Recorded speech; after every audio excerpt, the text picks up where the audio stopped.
Hello friends, good morning. আর আজকে শ্রাবণ মাসের শেষ সোমবার। তো আমার যে বন্ধুরা যেখান থেকে আমার ভিডিও দেখছো, আমি প্রথমেই তাদের সকলের সুস্থতা কামনা করব। আমিও খুব ভালো আছি। আর এখন দেখো, অলরেডি কাজের মাসির কাজ করা হয়ে গেছে। তো আমি এখন ওপরে এসেছি, বিছানাপত্র সব গোছাবো। তো ফ্রেন্ডস দেখো, কালকে রাত্রেবেলা একটুখানি বৃষ্টি হয়েছিল, ছাদে জল জমা হয়ে আছে। তো চলো বিছানাটা গুছিয়ে নিই।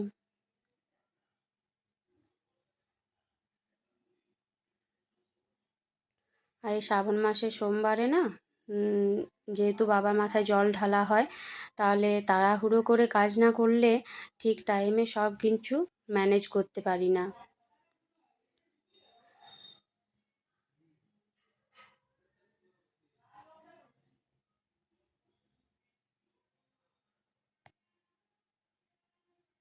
এই দেখো, আমার বিছানা গোছানো রেডি।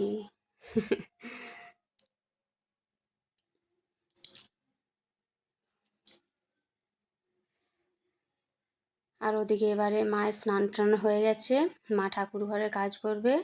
সকালবেলায় মাই প্রতিদিন ঠাকুরঘর ধোয়া মোছা, ঠাকুর ঘর পরিষ্কার মানে সব কিছুই করে আর কি, ফুল সাজানো সব কিছু করে। তো দেখো, মা ঠাকুরঘর পরিষ্কার করছে, মায়ের স্নান টান সব সারা হয়ে গেছে। আর আমি এখনো স্নান সারিনি, আমি আগে রান্না বান্না করব, তারপরে স্নান করব। এর মধ্যে সবার চা খাওয়া হয়েছে। এই দেখো, মায়ের ঠাকুর ঘরের কাজ করা চলছে। মায়ের সকালবেলায় ঠাকুরের কাজ করতে কিন্তু প্রায় 1 ঘন্টার মতো টাইম লেগে যায়। ঠাকুরকে নামাবে, ধোবে। এই দেখো, আর এদিকে তোমাদের দাদা ভাইয়ের দেখো, ও ছোলা বাদাম নিয়ে বসে গেছে। তো ফ্রেন্ডস চলো, আমি স্নান টান করে ওপরে যাব।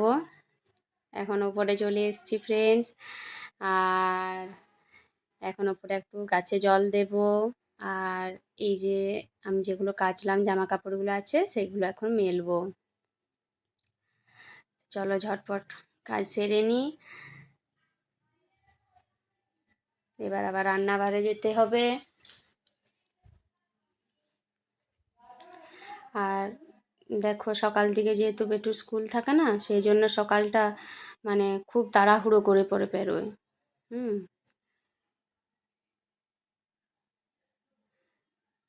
আমি তোমাদেরকে ফুল ভিডিও প্রতিদিন দিতে পারি না, কারণ আমার কাছে একটাই ফোন থাকে।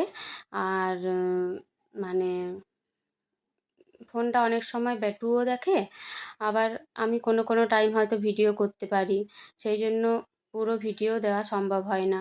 এদিকে দেখো, ভাত ডাল চাপিয়ে দিয়েছি, আর এদিকে মায়ের ঠাকুর ঘরের কাজ শেষ, সেই জন্য ফুলগুলো মা বেছে নিচ্ছে, সব আলাদা আলাদা করে নেয়। চলো এখন তরকারি বসাবো। তো আজকে দেখো, আমরা শ্রাবণ মাসের সোমবারগুলো না, 4টে 5টে যটা সোমবার থাকে সবগুলো কিন্তু আমরা নিরামিষ খাই। তো সেই জন্য অবশ্যই নিরামিষ রান্নাই হবে বাড়িতে। আর বেটুর আর ওর চাচুর জন্য চিকেন হবে। তো আর এখন কি বানাচ্ছি বলো তো, পুঁই কুমড়োর তরকারি। পুঁই শাক দিয়ে কিন্তু কুমড়োর তরকারি খুব ভালো লাগে। অনেকে পুঁই শাকটা একটু প্যালপেলে বলে খেতে যায় না, কিন্তু এই কুমড়ো দিয়ে যদি করো, বা পেঁপে, আলু, ঝিঙা এইসব দিয়ে যদি করো না, তাহলে কিন্তু তরকারিটা খুব টেস্টি লাগে, আর অতটা পেলপেলে বলে মনেও হয় না। তো আমি দেখো 3বার 4বার পুঁই শাকটা ধুয়ে নিয়েছি ভালো করে, তারপর কিন্তু রান্না করছি। আর এই পুঁই কুমড়োর তরকারিটা না আমাদের বাড়িতে সবাই খুব খায়, মানে মোটামুটি সবাই খায়। তো আজকে দেখো সোমবারে কী কী রান্না করছি। পুঁই কুমড়োর তরকারি হচ্ছে, এর সাথে আরও 2টো তরকারি হবে। নিরামিষ দিনে 3টে 4টে তরকারি ছাড়া কি ভাত খাওয়া যায় বলো?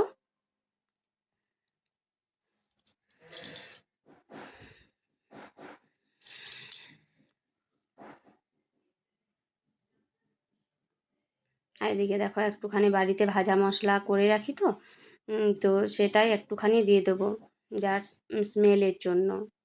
ভালো হয় স্মেলটা আর কি ভাজা মশলাটা দিলে। আর এদিকে দেখো আমার ডাল ছকাও হয়ে গেছে। সোনামুগের ডাল বানিয়েছি। এই যে পুঁই কুমড়ো রেডি। হুম,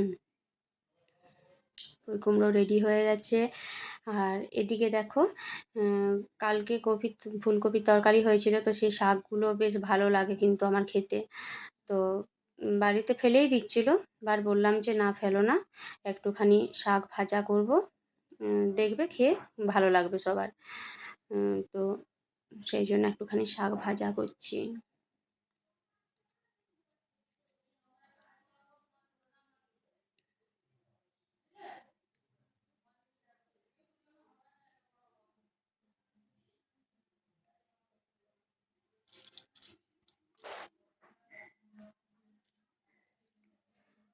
এই শাকটা না একটু ভালো করে সেদ্ধ করতে হয়। তো চলো ভাতটা এদিকে ঝেড়ে নিই, ঝটপট করে কাজ সারতে হবে। এই দেখো ভাতটা ঝেড়ে নিচ্ছি, আর এদিকে চিকেনও চাপিয়ে দিচ্ছি। চিকেনটাও হয়ে এসছে প্রায়। এই দেখো বেটুর জন্য তুলবো বলে আগে লঙ্কা দিইনি, আরও একটু পাতলা পাতলা ঝোল পছন্দ করে। তো নাও, বেটুকে এবার মা খাওয়াবে। দেখো বেটুকে মা খাইয়ে দিচ্ছে। বেটু মায়ের কাছেই ঠিক আছে, মায়ের কাছে খায়, মায়ের কাছে ঘুমোয়, সব কিছু মায়ের সাথেই ও শেয়ার করে। আর ফ্রেন্ডস, এখন বিকেলবেলা দেখো লাঞ্চ করার পরে একটুখানি রেস্ট নিয়েছিলাম, আর এখন আমরা বান দেখতে এসেছি। ব্রিজের ওপরে দাঁড়িয়ে আছি, দুদিকে জাস্ট জল যাচ্ছে, প্রচুর জল যাচ্ছে। এই দেখো প্রচুর বন্যা হয়েছে, সে আমরা দেখতে এসেছি বেটুকে নিয়ে। তো ফ্রেন্ডস, আমার ব্লগ তোমাদের কেমন লাগলো অবশ্যই কমেন্ট করে জানাবে। আশা করি আমার ব্লগ তোমাদের ভালো লাগবে। আর যদি আমার ব্লগটা ভালো লেগে থাকে তাহলে আমার ব্লগটা প্লিজ আমার চ্যানেলটা লাইক অ্যান্ড সাবস্ক্রাইব করে দেবে। আর যারা যারা এখনও সাবস্ক্রাইব করোনি তারা অবশ্যই সাবস্ক্রাইব করে দাও, কারণ তাহলে কিন্তু আমার খুব ভালো লাগবে, যাতে আমি আরও ভালো ভালো ভিডিও বানাতে পারবো।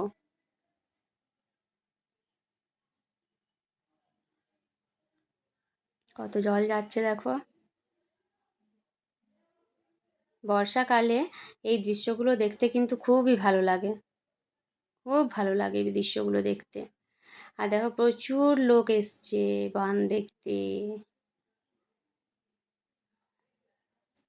ওই দেখো দুই সাইডে নদী, মাঝখানে ব্রিজে আমরা দাঁড়িয়ে আছি। তো ফ্রেন্ডস, আজকের মতো এখানেই ব্লগটা শেষ করছি। বাই।